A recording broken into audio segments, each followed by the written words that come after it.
In the glass towers of corporate America, the loudest voice often claims the victory. But sometimes, the most powerful truths are found in the silence that follows a lie, a silence so heavy it has its own gravity, pulling all the light and air out of a room until you can barely breathe. From the 48th floor of the Sterling Cooper building, the whole of New York City glittered below, a sprawling kingdom of ambition and concrete. But inside the glass-walled conference room, Alara Vance saw none of it. She was a ghost, an architect watching trespassers inhabit a house she had bled to build. Before her, bathed in the cool light of the projector, was Liam Reed, her work best friend, her confidant, the one person who knew how many sleepless nights and cold cups of coffee had gone into this moment. He was speaking with a passion that felt obscene, his hands gesturing towards slides that were born from Alara's mind. He called it Project Odyssey, and he spoke of its genius as if it were his own discovery. Every word was a theft, every chart a forgery. Every forecasted number was a precise, calculated echo of the work he had watched her do, the work he had praised her for just days ago. Alara's gaze drifted to the head of the table, to Marcus Thorne, her director, the mentor who had looked her in the eye and promised, "This project will make your career, Alara. This is your moment to shine." Now, he was nodding, a proud, paternal smile on his face as he watched Liam, his chosen star, perform. The betrayal wasn't a single stab wound, it was 1,000 tiny cuts from every direction at once. There was no rage left inside her, not anymore. The initial, searing flash of anger had burned out, leaving behind a cold, hollow numbness. It felt like watching a memory of your own life being narrated by a stranger who had written you out of the story completely. This wasn't just the theft of an idea. It was the erasure of her existence, carried out by the two people she had trusted most in the relentless jungle of the corporate world. And in the heavy silence of her own shock, Alara Vance began to disappear. To understand the depth of the silence in that boardroom, you have to understand the woman it was suffocating. Alara Vance was not born for the glittering skylines of New York. She was a product of Ohio soil, raised in a home where success wasn't measured by titles or bonuses, but by the quiet satisfaction of a day's hard work done well. Her father was a mechanic whose hands were permanently stained with grease, and her mother was a librarian who taught her that the loudest truths were often found in the quietest corners of a library. Alara carried that ethos into her career. She believed, with a profound and perhaps naive sincerity, that competence was its own currency, that good work would, eventually, speak for itself. She was an architect of silence, building masterpieces in the background while others postured in the spotlight. Her desk was an island of focused calm in the open-plan chaos of the marketing department. While others networked by the coffee machine, Alara communed with data streams and consumer behavior reports. She saw stories in spreadsheets, poetry in demographic shifts. She could identify a nascent trend months before the industry bloggers caught on, not through instinct, but through a relentless, forensic examination of the facts. She wasn't antisocial, she was simply economical with her energy. Small talk felt like a tax on her focus, a distraction from the intricate puzzles she was paid to solve. Her value wasn't in her voice, but in the undeniable precision of her vision. And then there was Liam Reed. Liam was the sun to her shadow, the prose to her code. If Alara's world was one of quiet analysis, Liam's was a constant, dazzling performance. He was a master of the casual conversation that was never truly casual, the effortless compliment that always served a purpose. He knew the name of every executive's dog, the favorite cocktail of every client, the weekend plans of every person in the department. He didn't just occupy a space, he filled it with his energy, his laughter, his seemingly endless supply of charm. They shouldn't have been friends, but they were. Their partnership became the engine of the department. Alara would spend a week excavating a core insight from a mountain of data, a diamond of truth that was raw and complex. She would explain it to Liam, and he would act as its polisher, its goldsmith. He would take her dense, brilliant analysis and shape it into a narrative that was smooth, persuasive, and utterly captivating. He was the presenter, the front man, the voice. She was the intellect, the engine, the truth. People in the office called them the work wife and husband, and it felt true. Their bond was forged in the trenches of deadlines, over takeout containers late at night when the rest of the office was dark. He was the only one who seemed to truly understand and appreciate the depth of her work. He would look at her research and whistle, "Alara, you're a genius, a literal genius. How do you even see this stuff?" He made her feel seen. He made her feel that perhaps she didn't have to be loud to be heard, as long as she had him to be her amplifier. Presiding over this ecosystem was Marcus Thorne. Marcus was a modern corporate deity, clad in tailored suits and armed with a smile that could disarm the most cynical client. His leadership style was built on a foundation of inspirational quotes and a carefully cultivated cult of personality. He didn't manage a department, he led a family. He spoke endlessly of synergy, of shared goals, of climbing the mountain together. He was particularly attentive to Alara. He saw her, or so she thought, as more than just a quiet analyst. He called her his secret weapon, his raw diamond. In their one-on-one meetings, he would lean forward, his voice low and confidential. "Alara," he'd say, "your mind is the biggest asset this department has, but you're playing a small game. I see you as a leader. I want to get you into management." He painted a vivid picture of her future, a future where she would run her own team, where her strategies would define the company's direction. All she had to do, he said, was land one more massive project, one more home run. The Aura Innovations pitch, he had told her just a month ago. "You lead this, you knock it out of the park, and the senior strategist position is yours." That's not a promise, Alara. It's a guarantee. She had held on to those words as if they were gospel. They were the validation she had worked her entire life for. Looking back, through the sharp, unforgiving clarity of betrayal, Alara could see the warning signs, like red flags she had mistaken for celebratory banners. There had been other instances, smaller thefts, that had seemed insignificant at the time. About 6 months prior, she had spent a weekend untangling the data from a failed campaign, discovering that the target audience had been misidentified by a crucial 7-year age gap. It was a subtle but game-changing insight. She showed her findings to Liam on Monday morning. In the team meeting that afternoon, Liam, in his typical, off-the-cuff style, mentioned, "You know, I was looking at the data over the weekend, and it hit me. What if we're talking to the right people, just at the wrong stage of their lives?" The room was impressed. Marcus had clapped him on the shoulder. "Great instincts, Liam. That's the kind of out-of-the-box thinking we need." When Alara had quietly approached Liam later, a flicker of confusion on her face, he had just laughed it off. "Oh, come on, Alara. Don't be like that. We're a team. A win for me is a win for you, right? We both look good." He made it sound so reasonable, so collaborative. And when she mentioned it to Marcus, hoping for some clarification on how credit was assigned, his response was even more dismissive. He waved a hand, as if shooing away a fly. "Don't get bogged down in the small stuff, Alara. Politics, credit, it's all noise. Just keep delivering the brilliant work. I see it. That's all that matters." He made her feel petty for even asking. So she had silenced the small, worried voice in her head. She had chosen to believe in the team, in her friend, in her mentor's guarantee. She had chosen to trust that her work, her undeniable, brilliant work, would eventually speak for itself. She never imagined that when it finally did, it would be coming out of someone else's mouth.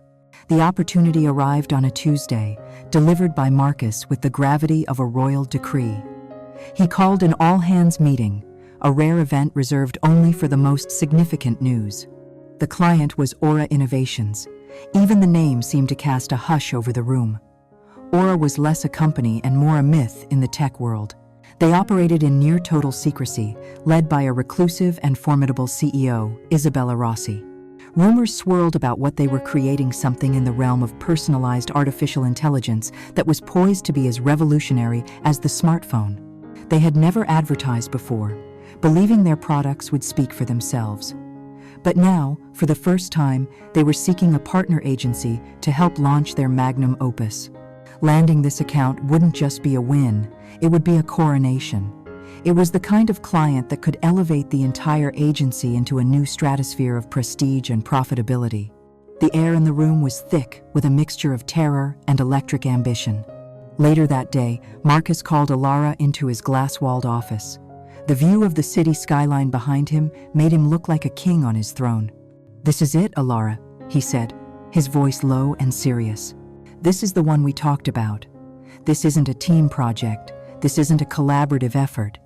I'm putting the entire weight of this agency's future on your shoulders." He leaned back, steepling his fingers.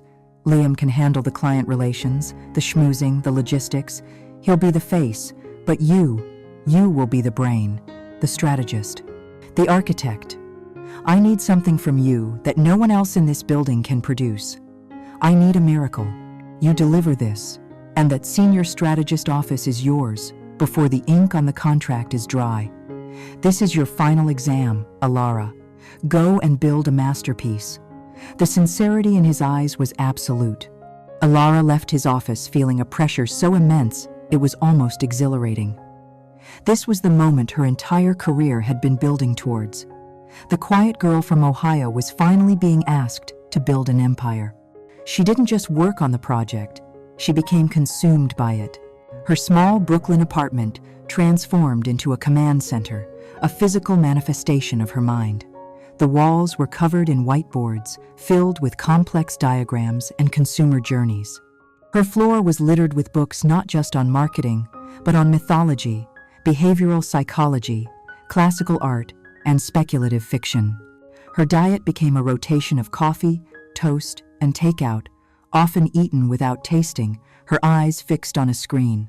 The world outside her window, the sirens, the life of the city faded into a distant hum. Her only reality was Aura. The company was a black box, so she couldn't analyze their past. She had to extrapolate their future. She spent days mapping the psychological impact of technology on human connection, trying to understand the core human need that Aura's secret product might fulfill. It wasn't about selling a device. It was about introducing a new way of being. A standard marketing campaign, with its loud slogans and glossy ads, would feel like a sacrilege. It would be like trying to sell the Mona Lisa with a pop-up banner. The campaign had to be as elegant, as intelligent, and as deeply human as the product itself. The breakthrough came, as it often did, in the desperate, lucid hours just before dawn. It was nearly 3 a.m. on a Thursday. Rain streaked down the glass of her window, blurring the city lights into a watercolor painting. She was surrounded by the debris of 2 weeks of obsessive work, feeling close to defeat, the threads of the idea floating in her mind but refusing to connect. She picked up a copy of Homer's The Odyssey, a book her mother had given her years ago, its pages worn and soft. She wasn't looking for anything in particular, just a moment's escape. She read a passage about Odysseus's long, transformative journey home, a journey that was as much about discovering the world as it was about rediscovering himself. And then, it struck her. A spark that lit up her entire mind with blinding clarity. That was it. Aura's product wasn't something you simply bought. It was something you began a relationship with. It learned you, it grew with you. The marketing shouldn't be a pitch. It should be the start of a journey. A personal, epic journey for every single user. The word echoed in her mind. Odyssey. It was perfect. It evoked a sense of grand adventure, of profound discovery, of a long and rewarding path. It was intelligent, timeless, and deeply personal. In a feverish burst of inspiration, she began to write. The entire concept poured out of her, fully formed. Project Odyssey wasn't a campaign, it was an ecosystem. It would begin not with an ad, but with a simple, cryptic question posed online. Answering it would lead users down a rabbit hole of interactive experiences, personalized challenges, and subtle storytelling, all designed to mirror the way the Aura device would eventually integrate into their lives. Each step would feel like a personal discovery, not a sales funnel. By the time the product was actually revealed, the target audience wouldn't feel like they were being sold to. They would feel like they had finally reached the destination of a journey they had chosen to begin. As the sun began to rise, casting a pale gray light over the city, Alara looked at the sprawling, intricate plan she had created. It was more than a strategy. It was a philosophy. It was the best work of her life. And she knew with absolute certainty that it was going to change everything. 1 week before the meeting with Aura Innovations, the three of them gathered in a small, private conference room known as the Think Tank. It was a cozy, informal space, a deliberate contrast to the intimidating boardroom where clients were hosted. This was supposed to be a safe space, a sanctuary for creativity. Ilara stood before the screen, her heart beating a steady, confident rhythm. The anxiety that usually plagued her before presentations was gone, replaced by the quiet assurance of a master craftsman about to unveil her finest work. For the next hour, she didn't just present slides, she wove a narrative. She walked Marcus and Liam through the entire Odyssey, from the first cryptic question to the final product reveal. She explained the psychological triggers, the mythological archetypes she had embedded in the user journey, the complex data modeling that predicted a viral coefficient unlike anything the industry had ever seen. She spoke with a passion that was usually buried beneath layers of professional reserve. Her voice, normally so measured, was alive with the energy of her creation. This wasn't work to her, it was art, and she was showing them every brushstroke. When she finished, there was a moment of stunned silence. Marcus was the first to break it. He slowly rose to his feet, not with the loud, performative applause he used in large meetings, but with a look of genuine, unadulterated awe. "My God, Ilara," he breathed, his voice barely a whisper, "you haven't just hit a home run. You've built a new stadium." He walked over to her, his eyes shining with what looked like pride. "I asked for a masterpiece, and you've delivered a revolution. You have surpassed every single expectation I had. This right here, is what will put us on the map, not just in this city, but globally." The praise was so absolute, so overwhelming, that Ilara felt a blush rise to her cheeks. Then Liam was there, wrapping her in a tight hug, lifting her off her feet for a second. "You did it." He laughed, his voice warm and celebratory, right next to her ear. "I am so unbelievably proud of you, Ilara. My best friend is a certified genius. I knew it all along, but this is just a next level." The relief and validation washed over her in a powerful wave. Everything she had worked for, every sacrifice, every late night, it was all worth it for this one perfect moment of recognition. They sat for another half hour, excitedly discussing the plan. Marcus was already talking about the awards they would win, the case studies that would be written about Project Odyssey. Then he turned to Ilara, his expression shifting to one of serious business. "All right, here's the battle plan," he said, his voice taking on the tone of a general commanding his troops. "In the big meeting with Rossi, you are the star, the main event. I want you to present the core strategy, just like you did now. I want her to see the mind that built this." "Liam," he said, turning to him, "your job is support. You'll handle the introduction, the closing remarks, and run the technical side of the presentation. You're the MC, but Ilara is the headliner. This is your moment to step into the spotlight, Ilara. This is your coronation." The words were a balm to every insecurity she had ever felt in her career. He saw her. He valued her. The promise was real. Filled with an intoxicating mix of gratitude and excitement, Ilara went back to her desk. Without a second thought, she composed an email to both of them. "Here is everything for the presentation," she wrote. "Full deck, my personal speaker notes, all the supporting research, and the raw data appendices. Let me know if you need anything else." She clicked send, attaching the digital keys to her entire kingdom, feeling nothing but the serene calm of absolute trust. She packed up her things and left the office with a rare, genuine smile on her face, leaving Marcus and Liam behind in the think tank. She never saw the way the atmosphere in the room shifted the second the door clicked shut behind her. The celebratory energy evaporated, replaced by something cold and calculating. Marcus walked to the window, looking down at the city lights beginning to flicker on as dusk settled. He was silent for a long time. Liam waited, sensing a change in the current. Finally, Marcus spoke, his back still to the room. "The work is a 10 out of 10, he said, his voice flat. "It's flawless." He turned around, his face unreadable. "But the delivery, her delivery, it's a 4 at best." Liam's friendly smile tightened at the edges. "She gets nervous," he offered, a weak defense. Marcus shook his head, a look of pitying disappointment on his face. "It's not about nerves, Liam. She has no presence, no command. Isabella Rossi isn't going to be won over by a brilliant librarian. She's a shark. She needs to see another shark in the room, someone with confidence, with authority. Someone who can own the room and sell the vision with unshakable conviction." He paused, his gaze locking onto Liam's. The unspoken question hung heavy in the air between them. "She built a phenomenal engine," Marcus continued, his voice dropping to a conspiratorial whisper. "But she can't fly the plane. You, however, you can." Liam's heart began to beat faster. This was the opportunity he had always craved, the shortcut he was always looking for. A flicker of something dark and hungry lit up in his eyes. He thought of Alara's trust, her friendship, her genius. And then he thought of the glory, the promotion, the name he could make for himself. The choice was made in an instant. The serpent's whisper had found a willing ear. "I understand," Liam said, his voice steady, betraying no conflict. "I can fly the plane."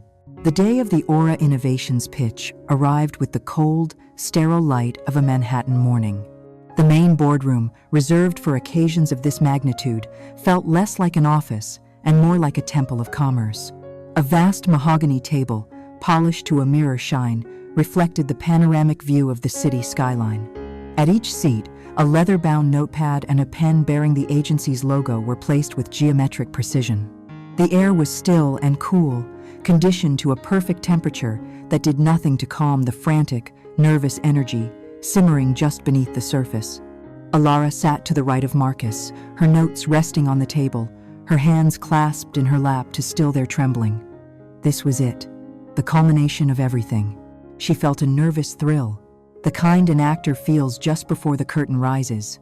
Then, the door opened, and Isabella Rossi entered. She was not what Alara had expected. She was unassuming in a simple, elegant black dress, her hair pulled back severely, her face free of all but the most minimal makeup. But she carried with her an aura of immense, gravitational power. Her eyes, a piercing, intelligent gray, swept across the room, and in that one glance, it felt as if she had assessed, categorized, and filed away every person at the table. She didn't offer effusive greetings, only a firm handshake and a quiet, "Thank you for your time. Let's begin." She was not a client to be charmed. She was a mind to be convinced. The pressure in the room instantly tripled. Marcus began, his voice smooth and welcoming, a river of well-practiced corporate pleasantries. He spoke of the agency's history, their philosophy of partnership, their excitement for the future of technology. Elara listened, her heart pounding against her ribs. She mentally rehearsed her opening lines, the story of how Project Odyssey came to be. Marcus was building the stage, and soon he would call her up to perform. "We believe we have created something truly special for Aura," Marcus said, his voice swelling with importance. "A concept that is not just a campaign, but a new way of thinking, a journey." He paused for dramatic effect, letting his eyes travel around the table before landing, Alara thought, on her. "And today," he declared, his voice booming with false pride, "the person who will be leading us through this incredible journey, the visionary architect behind Project Odyssey, is our project lead, Liam Reed." The words did not register at first. They were a string of sounds so fundamentally wrong, so alien to the reality she had been promised, that her brain simply refused to process them. It felt like a glitch in the audio, a slip of the tongue. She looked at Marcus, expecting a quick correction, a self-deprecating chuckle. But his eyes were fixed on Liam, a proud, encouraging smile on his face. She turned her head, a slow, creaking motion, towards Liam. He was already rising from his seat, buttoning his jacket, a mask of humble confidence perfectly in place. He did not look at her. He refused to meet her gaze. And in that silent, deliberate aversion, the truth crashed down upon her. This was not a mistake. This was a coup. The air left her lungs in a silent rush, as if she'd been punched in the gut. The glittering skyline outside the window seemed to tilt and blur. A cold dread, sharp and heavy as a shard of glass, lodged itself in her chest. Liam stepped to the front of the room, and the performance began. He was brilliant. He was charming. He was a thief in a tailored suit. He opened with the very same personal anecdote about his grandfather's love for epic stories that Alara had crafted for her own introduction, a story she had shared with him in confidence. He spoke of her late nights as if they were his own. He presented her insights with a passion that was a perfect, hollow mimicry of her own. He used her words, her phrases, her carefully constructed narrative arc. He moved through the slides with an effortless grace, a master showman selling a soul he had not earned. It was a flawless recitation, a perfect karaoke, her genius. To everyone else in the room, he was the visionary, the creative force they had been waiting for. But to Alara, every word was a fresh wound, a reminder of her own gullibility. She could hear her own voice in his mouth, and the sound was a grotesque violation. She sat frozen, a prisoner in her own body. 1,000 frantic thoughts screamed through her mind. Stand up, say something. Tell them he's lying. This is mine. But the protest died before it could ever reach her lips. What could she say? To interrupt now would be career suicide. She would look hysterical, unstable, a disgruntled employee throwing a tantrum. Marcus and Liam would deny everything. They would paint her as a difficult, uncooperative team member who couldn't handle sharing the spotlight. She was trapped in a web of corporate decorum and her own trusting nature. Her silence was their greatest weapon. She felt the calculating gaze of Isabella Rossi on her for a moment, and she looked down at her hands, her face burning with a shame that wasn't hers to bear. The room was no longer a boardroom, it was a crime scene, and she was not just a victim. She was a ghost, forced to watch as the very essence of her talent, her hard work, and her passion was stolen from her, right before her very eyes, and repackaged as the triumph of another man. When the presentation concluded, the room was thick with a palpable tension. Isabella Rossi sat perfectly still for a long moment, her fingers steepled before her, her sharp gray eyes fixed on Liam. She didn't smile. She didn't gush. Her expression was that of a master jeweler examining a stone for flaws. Finally, she gave a single, curt nod. An interesting concept, she said, her voice even and devoid of emotion. You've given us a great deal to consider. We will review this internally and be in touch within the week. And with that, she stood, offered another brief, firm handshake to Marcus and Liam, gave a polite, almost imperceptible nod to the rest of the room, and was gone. Her departure left a vacuum, a quiet uncertainty that hung in the air for all of 3 seconds.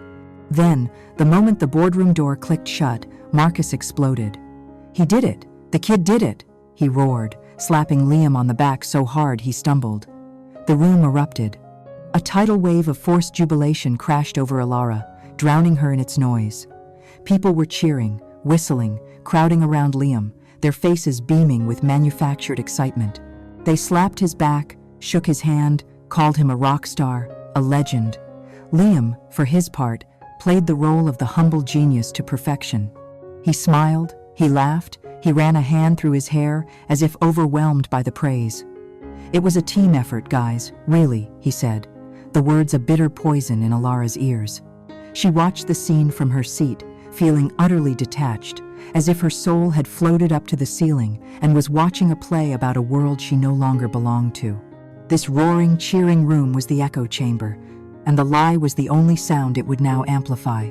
Summoning a strength she didn't know she possessed, Alara pushed back her chair and walked out of the boardroom, her movements stiff and robotic. She went straight to Marcus's office and waited for him, standing in the center of the room. When he finally entered, his face was still flushed with victory. "What a rush, huh, Alara?" he said, loosening his tie. "We nailed it." Alara's voice, when it came out, was a thin, fragile thread. "That was my work, Marcus. All of it. You know it was." Marcus's celebratory smile didn't vanish. It curdled. It tightened at the edges, becoming something predatory. He sighed, a long, theatrical sound of parental disappointment. "Alara," he said, his voice dripping with condescension as he sat down behind his enormous desk, creating a barrier between them. "Let's not be selfish. This was a monumental win for the team, For the agency. For our family. He leaned forward, his voice becoming a low, conspiratorial murmur. Look, your research was fantastic. Top-notch. But let's be honest, you don't have the presence for a client like Rossi. Liam does. He has the confidence. He knows how to sell. Sometimes, in the big leagues, the packaging is just as important as the product. You need to learn to see the bigger picture. Don't let your ego get in the way of a victory. He was twisting reality, recasting her as the villain of her own story. Petty, egotistical, not a team player. He wasn't just denying her credit, he was trying to make her feel guilty for wanting it. Her meeting with Marcus had been a lesson in corporate gaslighting. Her confrontation with Liam was an exercise in pure heartbreak. She found him by the coffee machine, still surrounded by a few fawning junior account executives. She waited until they dispersed, and then she approached him. "Liam," she said, her voice quiet. "How could you?" He wouldn't look at her. He busied himself, pouring a cup of coffee, his back mostly turned to her. "How could I, what?" he asked, his tone airy, dismissive. "How could you stand there and present my work as your own?" The words hung in the air between them, sharp and ugly. He finally turned, and there was no warmth in his eyes. The friend she knew was gone, replaced by a cold, guarded stranger. "Look, Alara," he said, his voice low and impatient. "I took some of your foundational concepts and I built on them. I made them my own. I gave them life. You're being overly dramatic. You used my exact words, Liam, my notes. It's called being prepared," he snapped, his voice turning sharp. "I'm sorry you feel this way, but I'm not going to apologize for helping us win the biggest account in this agency's history.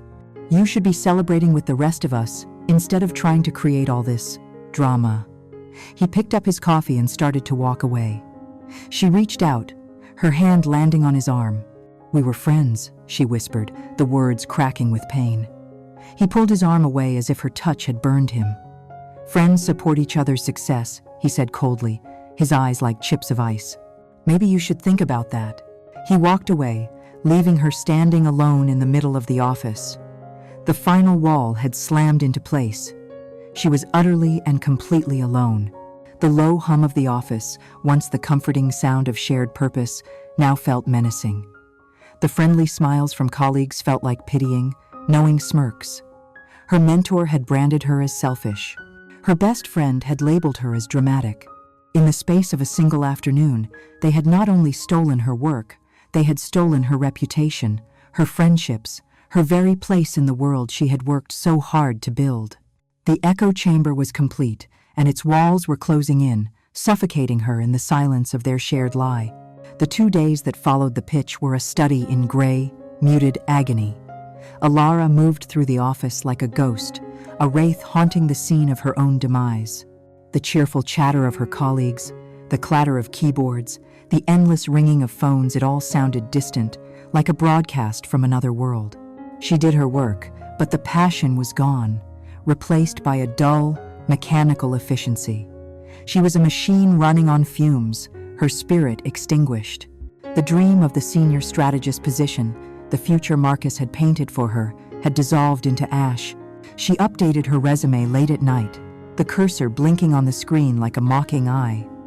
Leaving felt like the only option, a bitter surrender to the injustice that had been served. The lie had won. The echo chamber was soundproof.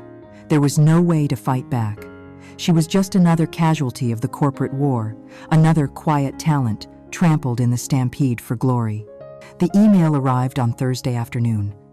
It was addressed to Marcus, with Liam and the general project inbox CC'd.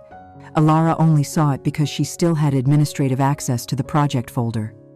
The subject line was simple: follow-up questions regarding Project Odyssey. It was from Isabella Rossi's executive assistant. It was not the simple yes or no they had been bracing for.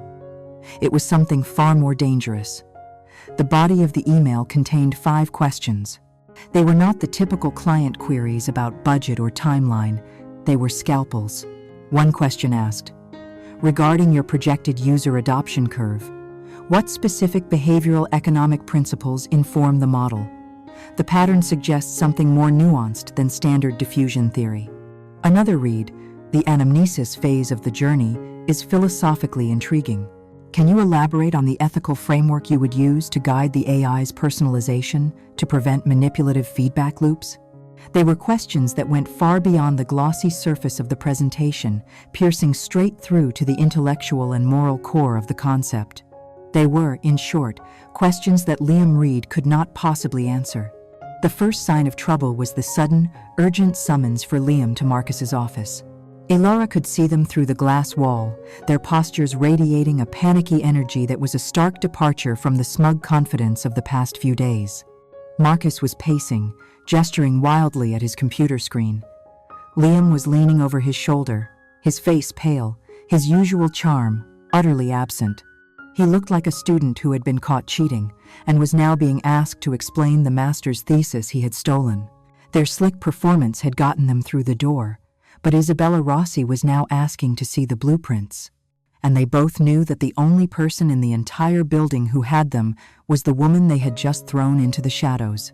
10 minutes later, Alara's own computer chimed with a summons from Marcus. When she walked into his office, the air was thick with a desperate tension. Liam was there, standing awkwardly by the window, refusing to look at her. Marcus didn't bother with pleasantries. He shoved a printed copy of the email across his desk towards her. "Aura sent some follow-ups," he said, his voice tight and clipped. "They're highly technical. We need a response drafted, and we need it today." The audacity of the demand was breathtaking. There was no apology, no acknowledgement of what they had done.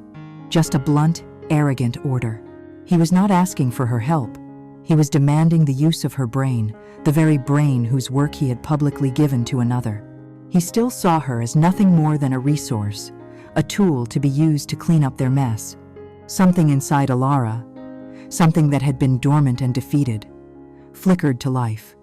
It wasn't anger, it was clarity. For the first time in days, the suffocating fog of despair began to lift. This email was not another burden. It was a weapon. It was a test, sent by a woman who was too sharp to be fooled by a charming facade. Isabella Rossi wasn't just buying a pitch, she was testing the integrity of the mind behind it. And in that moment, Alara knew she would not be writing a response for Liam. She would be writing it for Isabella. She picked up the paper, her face a neutral mask. "All right," she said, her voice steady. "I'll handle it." Back at her desk, she didn't just write a reply, she composed a symphony. She addressed each of the 5 questions with a depth and elegance that was undeniable. She didn't just answer the question about behavioral economics.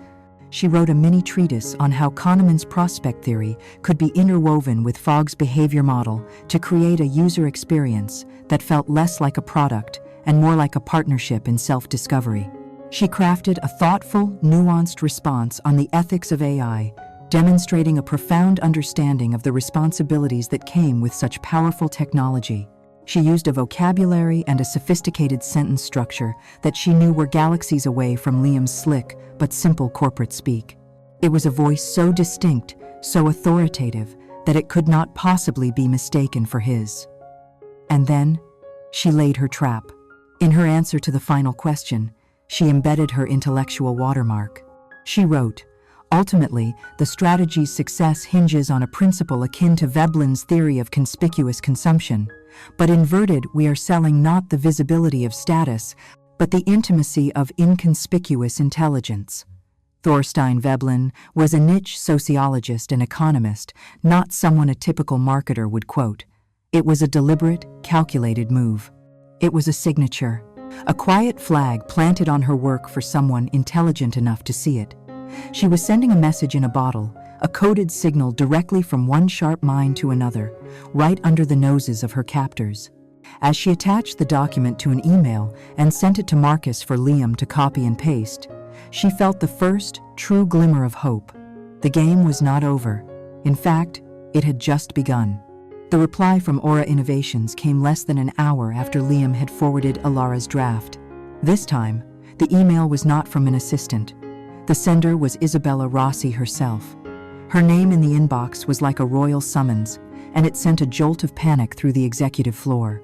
Marcus and Liam huddled around Marcus's computer, reading the short, brutally precise message. "Thank you for the exceptionally insightful response," it began. "The depth of thinking here is precisely what we are looking for in a strategic partner." Liam felt a brief, idiotic surge of relief, as if he had somehow passed the test, but the next sentences crushed it instantly.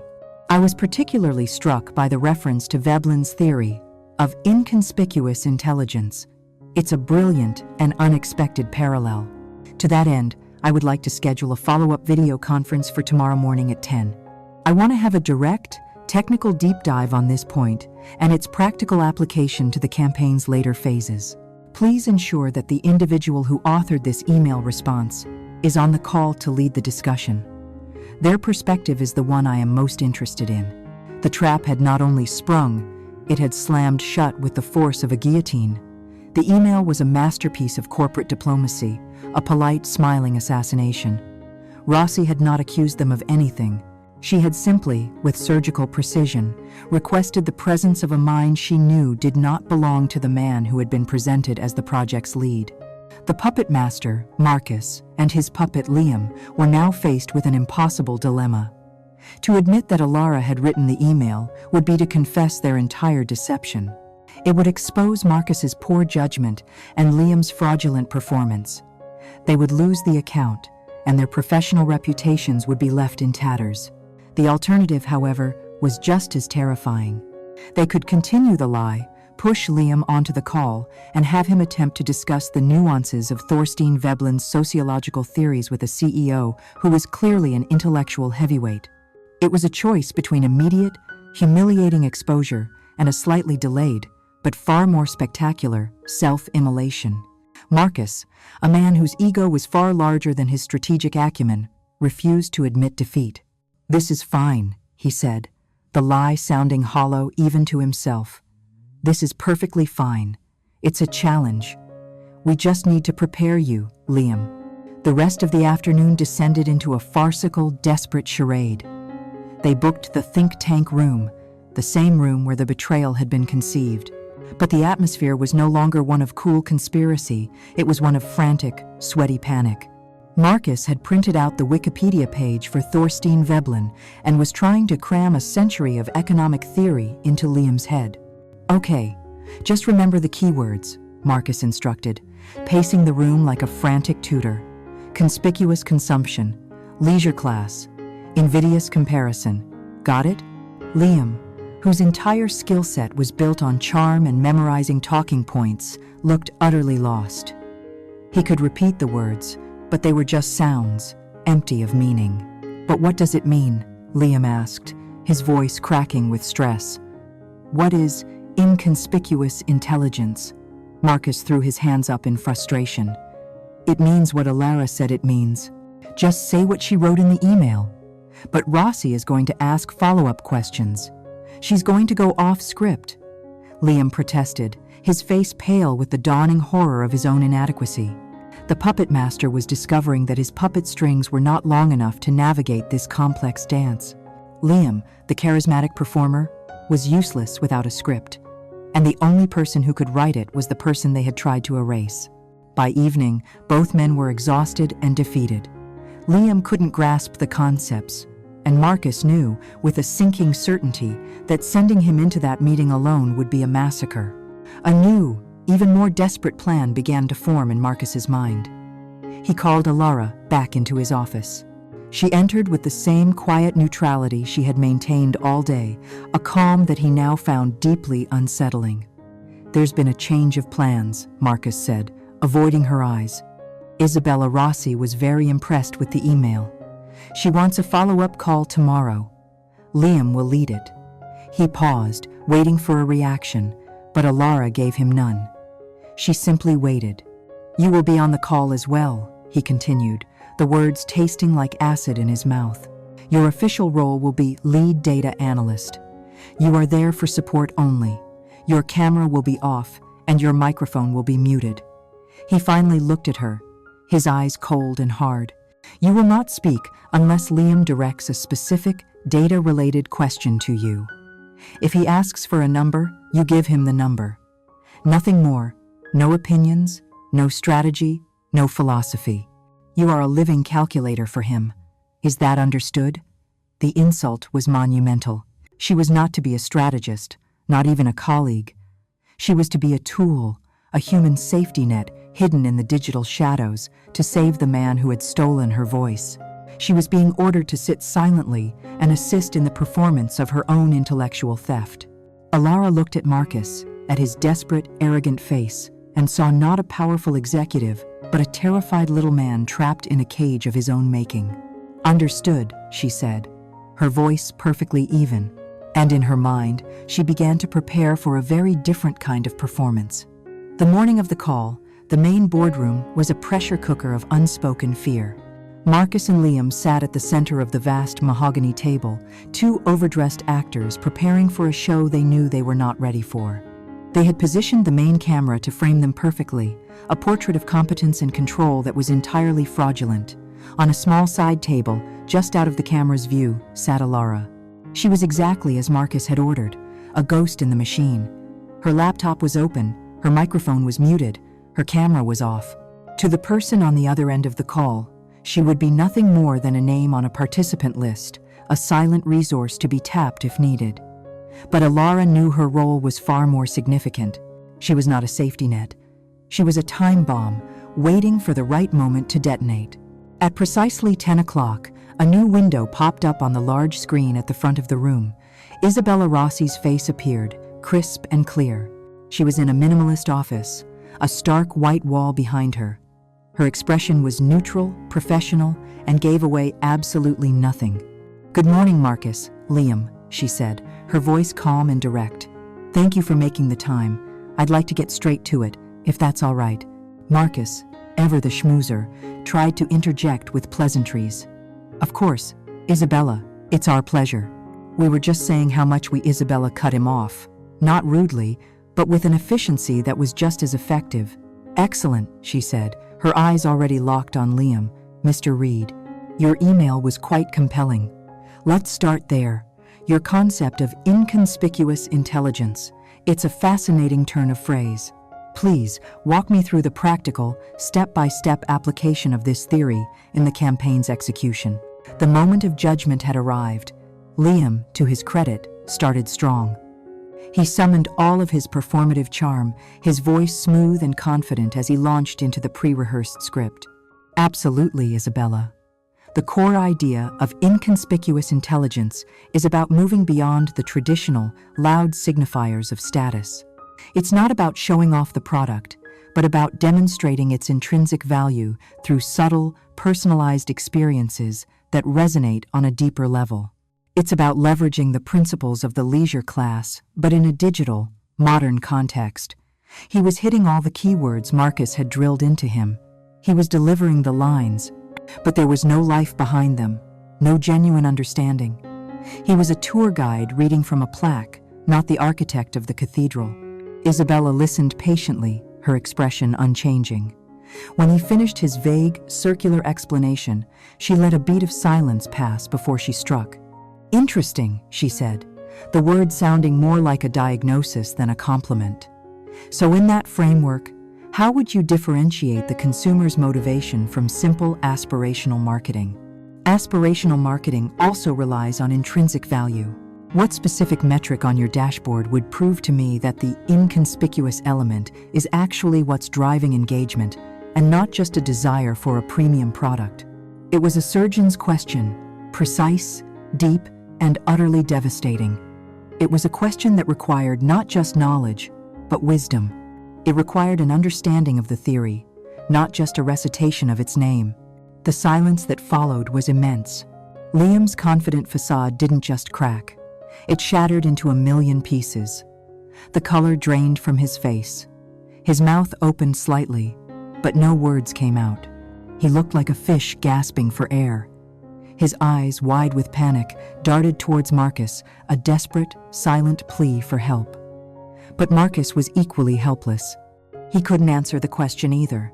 He could only sit there, a frozen, impotent smile plastered on his face, as his star performer, his chosen puppet, was vivisected on the world's most exclusive stage.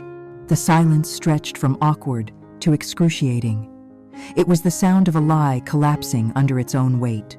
It was the sound of cosmic justice being served, not with a bang, but with a profoundly uncomfortable, damning quiet. Isabella Rossi let the silence hang in the air for a full 10 seconds, an eternity in a video conference. She had her answer. She had seen everything she needed to see. Then, with the calm, deliberate motion of a chess master making the final move of a game she had won 10 steps ago, she shifted her gaze slightly, as if looking past the two men in the center of the screen. Her eyes, even through the digital interface, seemed to find Alara in her corner of the room. "Miss Vance," she said, her voice cutting through the tension like a razor. "Your name is on the attendee list as the lead data analyst for this project. You've been very quiet." Marcus's eyes widened in alarm. He opened his mouth to intercept, to run the play he had commanded. "Isabella, as I mentioned, Alara is here purely for data sup." Isabella raised a single hand, a small, quiet gesture that silenced him instantly. "Thank you, Marcus," she said, her voice still polite but now edged with steel. Her eyes never left the camera. "But I would like to hear from Miss Vance directly." She paused, her gaze steady and unwavering. "Miss Vance," she repeated, a clear invitation, a direct order. "Your perspective on the matter, please." The spotlight had found her in the shadows. The ghost in the machine was finally being asked to speak. In the suffocating silence of the boardroom, Alara felt the world slow down. Every beat of her own heart was a drum, marking the seconds of a decision that would define the rest of her life. She could obey Marcus. She could remain a muted, invisible ghost, a collaborator in her own erasure. She could give a simple, sterile data point and let the lie continue on its pathetic, stumbling path to failure. Or she could burn it all down, not with anger, not with accusations, but with the one weapon they could not take from her, the truth. She looked at the panicked, desperate faces of Marcus and Liam, and then she looked at the steady, expectant gaze of Isabella Rossi on the screen. It wasn't just an invitation. It was a lifeline. She took a slow, deep breath, and with a quiet click of her mouse, she unmuted her microphone. A second click, and her camera turned on. Her face, clear and composed, appeared in a new window on the main screen. The sudden appearance of a fourth participant sent a visible jolt through Marcus and Liam. They stared at her image, as if they had seen an actual ghost. Alara ignored them completely, her focus entirely on Isabella Rossi. "Thank you, Miss Rossi," she began, her voice perfectly calm, a stark contrast to the frantic energy that had just filled the room. "That's an excellent question. The distinction between inconspicuous intelligence and traditional aspirational marketing is the central pillar of the entire strategy." She didn't raise her voice. She didn't gesture wildly. She simply spoke, and the undeniable weight of her authority filled the room. The floodgates opened. "Aspirational marketing sells a destination," Alara explained, her words flowing with an effortless precision. "It shows the consumer a version of themselves they could be if they buy the product. It creates a gap between who you are and who you want to be, and presents the product as the bridge. Inconspicuous intelligence does the opposite. It doesn't sell a destination. It illuminates the path the consumer is already on. It's not about becoming someone else. It's about understanding yourself more deeply." She paused, letting the concept land. "To answer your question about metrics, Mr. Reed's presentation included a slide, I believe it was number 34, showing a projected decline in social media share rates for our target demographic. Most marketers see that as a negative. I see it as the primary KPI for this strategy." The room was silent. Marcus and Liam were staring, dumbfounded. "The metric isn't the share or the like," Alara continued, her intellectual energy building. "It's what I've termed the journaling metric. We track user engagement within the Odyssey's private, interactive ecosystem. Success isn't when a user posts, 'Look at my new Aura device' to their Instagram. Success is when they use our platform's private journaling feature to write, 'Today, I learned something new about my own habits.' The motivation isn't external validation, which is the engine of aspirational marketing, it's internal discovery. This directly addresses the data point on slide 19, which highlights a rising privacy concern in our target group. They are tired of performing their lives online. We are offering them a tool to live their lives more intelligently, in private. The Veblen theory is inverted because the ultimate status symbol here is not a product that everyone else can see, but an intelligence that only the user can feel. It's quiet, it's personal, and in a world that is constantly screaming for attention, that kind of quiet confidence is the ultimate luxury. She didn't stop there. She wove a seamless tapestry connecting her core philosophy to a dozen other data points, market trends, and psychological insights buried within the presentation. She spoke of the mythological underpinnings of the user journey, the specific coding of the AI to encourage reflection over reaction, the way the entire visual language of the campaign was designed to be calming and introspective rather than loud and attention-grabbing. It wasn't a defense or a rebuttal. It was a masterclass. She moved through the intricate architecture of her creation with the ease and familiarity of someone walking through their own home. She never once said, "This was my idea." She never once looked at Liam or Marcus. She didn't need to. Her effortless command of every detail was a brighter, more damning indictment than any accusation could ever be. She wasn't just proving she had written the email. She was proving she had built the entire universe that the email was merely a window into. The contrast was brutal. Liam, who had minutes before been the charismatic star of the show, now looked like a child who had been caught trying to explain a physics textbook he hadn't read. He had shrunk in his chair, his face a mask of pale, humiliated shock. He wasn't just defeated, he was irrelevant. Marcus was even worse. His face was a thunderous canvas of fury and disbelief. He, the great puppet master, had not only lost control of the puppet, but he was now being completely upstaged by the quiet, unassuming woman he had relegated to the role of a prop. He was powerless, silenced by a display of sheer competence that he could not refute. On the screen, Isabella Rossi's professional mask finally broke. She was not just nodding. A slow, genuine smile spread across her face, a smile of profound satisfaction, of discovery, of vindication. It was the smile of a hunter who had set a complex, intelligent trap and had just caught exactly what she was looking for. She had found the architect. The rest was just noise. Isabella Rossi's knowing smile lingered on the screen for a moment longer, a silent acknowledgement that the game was over and she had won. "Well," she said, her voice crisp and decisive, all warmth receding, replaced once again by businesslike efficiency. "This has been most illuminating. Thank you all for your time. We have all the information we need to make our decision." And with a final, polite nod, her window vanished. The screen went black. The connection was terminated. For a full minute, the only sound in the boardroom was the faint hum of the air conditioning. The silence was no longer awkward. It was a living entity, a thick, suffocating shroud woven from humiliation, fury, and the undeniable truth of what had just transpired. Liam looked physically ill, his face ashen, his gaze fixed on the blank mahogany of the table as if it were an abyss that might swallow him whole. Marcus, however, was a volcano preparing to erupt. The blood rushed to his face, turning his skin a dark, mottled red. He pushed his chair back so violently that it screeched across the floor. He was no longer a charismatic leader.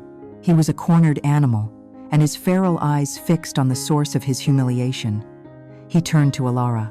"What did you do?" he hissed, his voice a low, venomous tremor. He began to stalk towards her, his fists clenched at his sides. "You? This was your doing. You sabotaged this entire deal. You went behind our backs. You were insubordinate, unprofessional. You are a cancer in this department." The accusations were wild, nonsensical, the desperate thrashing of a drowning man trying to pull someone under with him. He was rewriting the narrative in real time, casting her as the villain, the traitor, because his ego could not possibly accept the simple truth. His scheme had failed, and her talent had prevailed. Alara didn't flinch.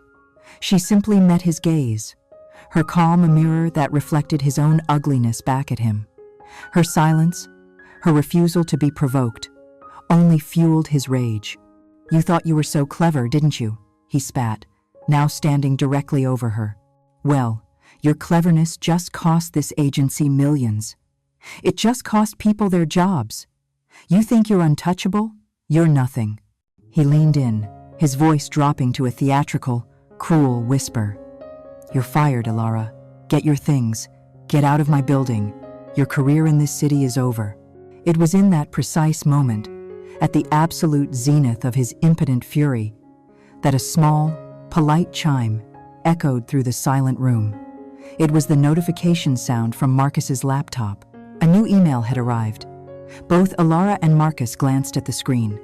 The preview was visible to them both. The sender, Isabella Rossi.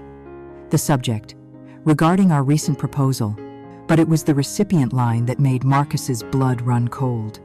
The email was not addressed to him. It was addressed to David Sterling, the CEO of the entire global advertising network to which their agency belonged. Marcus Thorne was merely one name on a long CC list. This was not a follow-up. This was an execution, delivered to the highest possible authority. With a trembling hand, Marcus stumbled back to his laptop and clicked the message open. The words on the screen appeared, stark and black and white, each one a nail in the coffin of his career. Ilara stood and quietly walked behind him, reading over his shoulder, a silent witness to the final judgment. The email read, Dear Mr. Sterling, thank you for the opportunity to review the proposal from your marketing division. While the initial presentation was compelling, our subsequent technical deep dive revealed a significant disconnect between the proposed strategy and the team's core leadership. It is our belief at Aura Innovations that true innovation stems from authentic, singular vision. During our conversations, it became clear that the singular vision behind Project Odyssey belongs to one individual, Miss Ilara Vance. Her intellect, strategic depth, and ethical foresight are of a caliber we have rarely encountered. It is also our assessment that a talent of this magnitude is not being properly leveraged within your current team structure. Therefore, we will be respectfully declining to move forward with the agency on this project. Instead, we have decided to pursue the talent directly. Please consider this a formal offer of employment to Miss Ilara Vance for the position of Director of Creative Strategy at Aura Innovations, with a starting compensation package of $300,000, plus stock options and full creative autonomy over a new division we are building. We were not just looking for a campaign, we were looking for the person who could create it. And we have found her. We look forward to hearing from her soon. Sincerely, Isabella Rossi, CEO, Aura Innovations. The silence that followed was absolute. Marcus stared at the screen, his face completely drained of color. The rage, the arrogance, the bluster, it all evaporated, leaving behind the hollow shell of a man who had just watched his entire world be dismantled in 3 short paragraphs. He had tried to ruin her career, and in doing so, had handed her the opportunity of a lifetime, right in front of the CEO he answered to. Liam hadn't even moved. He looked broken, a puppet whose strings had been cut, slumped, and useless. Ilara looked at the 2 men who had tried to erase her. She felt no anger, no need for a final, cutting remark. Their own greed and incompetence had authored a more perfect and devastating ending than she ever could have imagined. Without a word, she turned and walked back to her station at the side table. She picked up her laptop bag and her coat.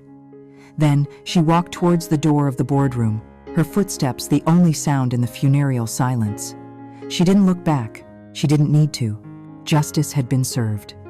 And in the quiet hum of the closing door, her new life had already begun. The story, however, does not end in that boardroom of ghosts. It truly begins a few weeks later, in an office that felt like a different universe. Ilara's new workspace at Aura Innovations was a cathedral of quiet thought. It was a corner office, yes, but its luxury was not in the polished mahogany or the sprawling view, but in its profound and intentional silence. The walls were lined with whiteboards, and the only art was a series of framed, complex mathematical equations. It was a space designed not for performance, but for deep, uninterrupted work. It was a space built for her. It was here that she had her first formal one-on-one with Isabella Rossi since starting the new role. Isabella's office was similarly minimalist, her desk clear save for a single tablet. She motioned for Ilara to sit, a warm, genuine smile on her face. "I imagine you must have some questions about how all of this came to be," Isabella began, her voice losing its boardroom severity and taking on a more collegial tone. Ilara nodded. "I confess I was surprised by the directness of your approach." Isabella leaned forward, a conspiratorial glint in her eye.